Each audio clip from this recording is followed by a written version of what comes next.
En ce temps-là, les yeux levés au ciel, Jésus priait ainsi. « Père saint, garde mes disciples unis dans ton nom, le nom que tu m'as donné, pour qu'ils soient un comme nous-mêmes. Quand j'étais avec eux, je les gardais unis dans ton nom, le nom que tu m'as donné. J'ai veillé sur eux, et aucun d'eux ne s'est perdu, sauf celui qui s'en va à sa perte, de sorte que l'Écriture soit accomplie. Et maintenant que je viens à toi, je parle ainsi dans le monde pour qu'ils aient en eux ma joie et qu'ils en soient comblés. Moi, je leur ai donné ta parole et le monde les a pris en haine, parce qu'ils n'appartiennent pas au monde, de même que moi, je n'appartiens pas au monde. Je ne prie pas pour que tu les retires du monde, mais pour que tu les gardes du mauvais. Ils n'appartiennent pas au monde, de même que moi, je n'appartiens pas au monde. Sanctifie-les dans la vérité. Ta parole est vérité. De même que tu m'as envoyé dans le monde, moi aussi je les ai envoyés dans le monde.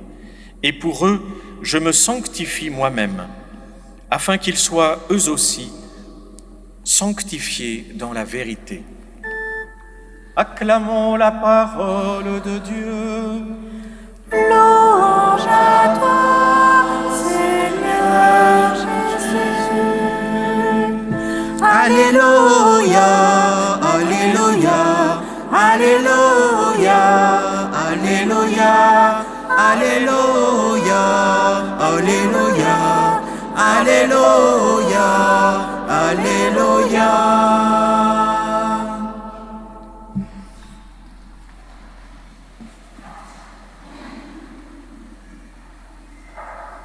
Quand nous invitons quelqu'un chez nous, nous prenons soin de ranger la maison s'il en a besoin, de la nettoyer, de l'embellir.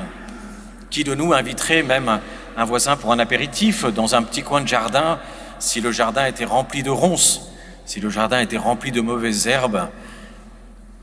Nous nous préparons à accueillir l'Esprit Saint. La fête de la Pentecôte, c'est nous renouveler dans cette grâce reçue à notre confirmation, se renouveler dans cet accueil de l'Esprit Saint. Mais l'Esprit Saint, comme un hôte, a besoin aussi d'être reçu. C'est un des sens de toutes ces affirmations de saint Paul qui nous dit que la vie du chrétien, c'est la vie selon l'Esprit Saint et qui nous invite, en nous parlant de cette vie selon l'Esprit, à nous purifier de la colère, de nos emportements, de nos jalousies, de nos rivalités, de nos médisances, de nos calomnies et de tout cela. Parce que si notre maison est si mal rangée, s'il y a tant d'odeurs parfois un peu nauséabondes, ou bien si notre jardin est rempli de ronces, l'Esprit Saint y rentrera, mais enfin bon, il sera poli. Il a été invité quand même, il ne restera pas très longtemps. Et dans ce qu'on appelle ce combat spirituel, ce combat du chrétien, l'Évangile d'aujourd'hui nous invite à nous enraciner dans la prière. Le texte que nous avons écouté aujourd'hui, quand on se prépare à la Pentecôte, a quelque chose d'un peu anachronique. On se dirait, si on se prépare à la Pentecôte, qu'on ait un texte d'abord qui enflamme notre cœur. Alors ce texte, qui est riche, du reste qui est très divers, est beaucoup plus dans une forme d'intériorité. Jésus prie avec ses apôtres, devant ses apôtres, à son Père.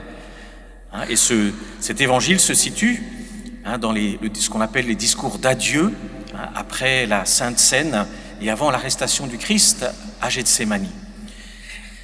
Et on se dirait, mais pourquoi la prière alors que nous nous préparons à la Pentecôte? Eh bien, la prière est importante parce que c'est par amour. Si je reprends mon exemple, c'est par amitié, c'est par bienveillance, c'est par sympathie que l'on accueille quelqu'un chez soi. Qui de nous irait inviter quelqu'un qu'il ne veut pas voir dans sa maison? C'est donc il y a un commerce d'amitié. Nous voulons l'inviter par amour. Eh bien, pour nourrir cet amour et faire que cet amour nous pousse à nettoyer un peu la maison de notre cœur, à embellir cette maison de notre cœur, à faire un peu du nettoyage dans nos vies pour que l'Esprit Saint puisse de plus en plus habiter nos vies, eh bien, nous avons besoin de la prière. La prière, ça va être le soutien, le soutènement, les fondations profondes de notre vie chrétienne. Si les fondations sont branlantes, l'édifice s'en ressent. Puis quand une maison est déjà montée, qu'il faut reprendre les fondations, on le fait aujourd'hui avec la technologie moderne, mais c'est pas facile. Donc c'est important, toutes les fondations sont importantes. Et la prière est ce fondement.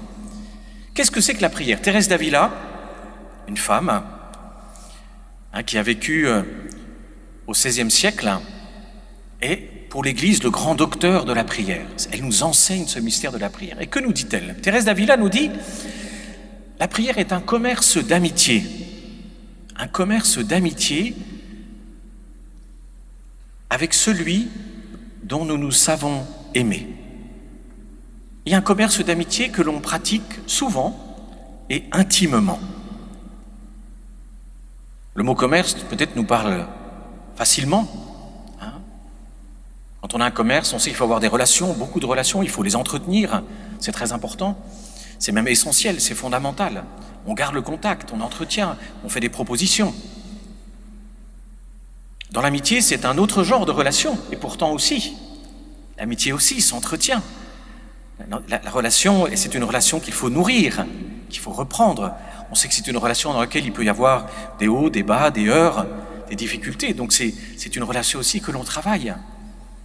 Il y a donc un commerce d'amitié, une relation d'amitié avec le Seigneur. Et cette relation d'amitié demande du temps. Ce n'est pas facile puisque nous vivons dans un monde qui aujourd'hui pratique la religion du clic. Il faut que tout se fasse avec le moins possible de clics. Le plus vite, le plus rapidement, le tout de suite. Et on en finit par devenir contaminé, c'est-à-dire que parfois on s'enflamme, on se met en colère pour des broutilles, on perd toute patience, endurance. Alors comment faire?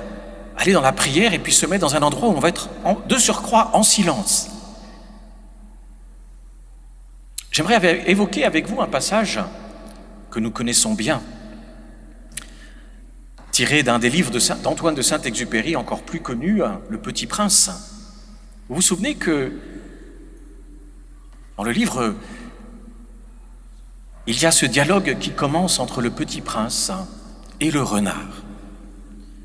Et quand le Petit Prince voit le renard, il l'invite tout de suite. « Viens jouer avec moi !» Et le renard lui répond: « Oh là, mais je ne suis pas apprivoisé. Ne va pas trop vite, dirions-nous. » Et alors, le Petit Prince, qui veut quand même que le renard vienne jouer avec lui dit: « Finalement, qu'est-ce que ça veut dire, être apprivoisé, s'apprivoiser ?» Et le renard lui répond: « Créer du lien. » Et c'est une belle chose pour nous, déjà de redécouvrir ce mot, cette réalité apprivoisée. Il va falloir apprivoiser notre relation avec le Seigneur. On arrive d'un environnement qui est bruyant, on passe tellement de temps à regarder nos portables, donc on est constamment dans la distraction. Apprivoiser, quand on vient auprès du Seigneur dans la prière, apprivoiser dans cette relation le Seigneur, se laisser apprivoiser aussi par lui.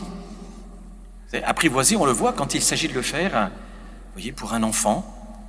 Apprivoiser, parfois on se le dit peut-être entre voisins, on dit: je vais apprivoiser mon voisin, je vais l'aborder, on le fait avec un animal. C'est toute une approche dans laquelle il faut être consistant, il faut durer, dans laquelle il faut persévérer, dans laquelle il y a du tact, de la délicatesse, il y a des manières de faire. Dans la prière aussi, nous avons besoin d'apprivoiser cette relation avec le Seigneur, de l'approcher. Thérèse d'Avila, quand elle va dans ce livre qui s'appelle Le chemin de perfection, qui est pour elle en fait son grand enseignement sur la prière, elle va nous introduire dans ce mystère de la prière, va nous dire: regardez-le, pensez à lui. Qui est-il? Le Créateur, ce qu'il a fait pour vous, ce qu'il a fait dans votre vie. Regardez tout ce mystère du Christ que nous avons célébré depuis Pâques. Par amour, il est mort pour nous, il nous enseigne, il vient avec nous. S'il est monté aux cieux, c'est pour nous envoyer en mission. Il va nous envoyer son Esprit Saint, c'est pour que nous, son corps, nous annoncions cette bonne nouvelle de son amour.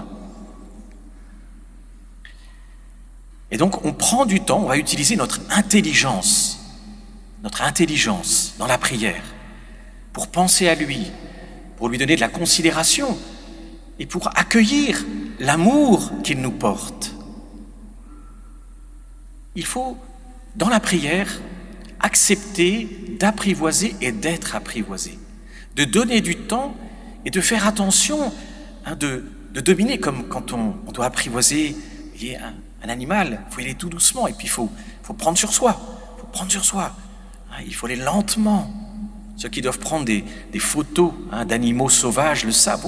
Parfois il faut prendre beaucoup de temps, des journées entières pour attendre. Et donc il va falloir acquérir la maîtrise de cette religion du clic. La prière nous oblige à apprendre à sortir du tout de suite, de l'immédiat, et à s'enraciner dans l'espace-temps qui dure pour accueillir l'amour de Dieu avec notre intelligence.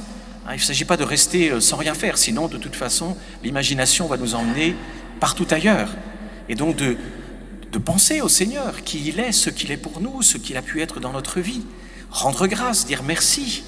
Vous voyez, entrer progressivement dans ce commerce d'amitié. Et le renard va dire au petit prince, mais il faudra que tu reviennes. Il va falloir qu'on se regarde, et puis on va se garder à distance l'un de l'autre. Et tous les jours tu reviendras. Et c'est dans cette fidélité que quelque chose va se nouer, se nourrir.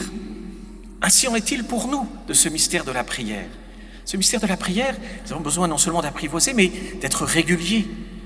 On le voit du reste dans cette relation du petit prince et du renard, il semble ne rien lui dire, on va juste rester à distance. Mais on va être là, on va être présent, on sera là l'un pour l'autre. Ça c'est très important. On est venus l'un pour l'autre. Quand on vient dans la prière, le Seigneur le sait, il le voit, il le valorise. C'est si précieux pour lui. C'est un temps que nous lui donnons.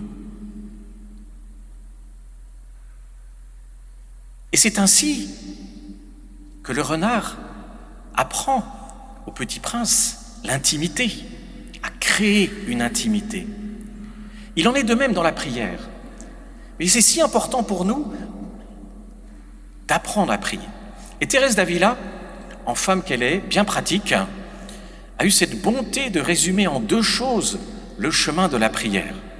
Elle dit, il faut 2 choses pour pouvoir entrer dans ce commerce d'amitié et pour en vivre.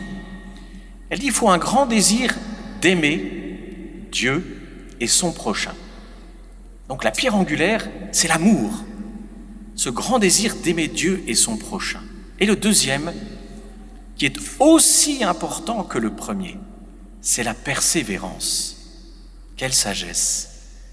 On sait très bien que c'est les obstacles qui vont faire que on arrête. Parfois on se dit, j'ai arrêté 15 jours, c'est peut-être pas la peine de reprendre. Ou bien je l'avais fait pendant 8 jours et puis, culte de l'immédiateté, j'ai rien reçu, j'ai rien récolté. J'ai poussé du blé, puis en 2 jours il n'était pas là, donc je vais enlever la graine parce que ça ne sert à rien. Il faut apprendre à donner du temps et à persévérer.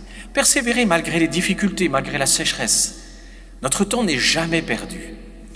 Entrer dans ce commerce d'amitié, eh bien oui, en entrant dans ce mystère de la prière, en apprivoisant ce mystère de la prière, en cultivant ce mystère de la prière, cette relation d'amour, d'intimité avec Dieu qui se fait progressivement, en persévérant, on prépare la venue de l'Esprit Saint.